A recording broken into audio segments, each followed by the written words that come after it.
Friedman somewhat provocatively makes this clear distinction between companies and civil society and government. And so his point is that if companies start acting on behalf of the social good, or with some kind of social conscience, then they become sort of de facto unelected civil servants. That's a kind of the main.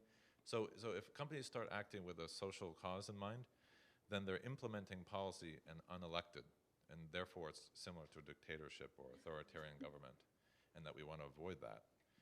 But that seems somewhat maybe even disingenuous or simplistic of an analysis. It's very powerful, and if you've seen him, doing the research for this article, I watched a video of him debating Michael Moore, a young Michael Moore. I don't like think 20, that was actually, 20 or 30 years ago. Was that, anyway, was that an internet spoof or something? No, I think it was a kid Who looked like him? And then people were like, "Oh my God, it's Michael Moore." I'm sorry. Well, I'm sorry.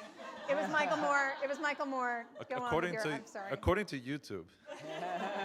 So it's got to be true. But that brings me to my other point, which is, YouTube, Google, Ford, the Ford Motor Company. We were talking today about companies who've made green skyscrapers in New York City. Cell phones. These are all corporate activities that are fundamentally transformative of society, and they're not only reflecting the ethics of the society, but they create and shape the ethics and the reality that we're a part of. So, so on one hand, to think that only that companies are only generating profit and they're removed from the shaping of the environment is to begin simplistic. And to think that the market, the free market, is the machine that most effectively, distributes, generates wealth and distributes a finite number of resources is also flawed, because we see many problems with the market. We see problems of asymmetrical information. We see corruption. We see all kinds of flaws in the market. You need a kind of more of a team effort.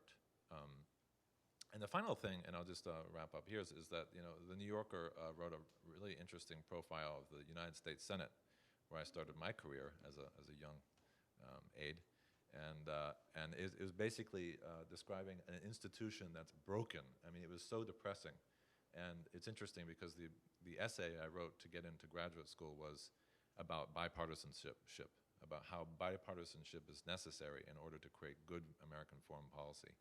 And my hero of the time was Senator Claiborne Pell, and he really embodied this spirit of bipartisanship and thinking about America's interests first rather than these petty sort of political interests. And so, the point is that if our basic political system is broken, and even the selection of civil servants can be in question, then how can we not think that these transformative entities and companies might have something to add that could be positive?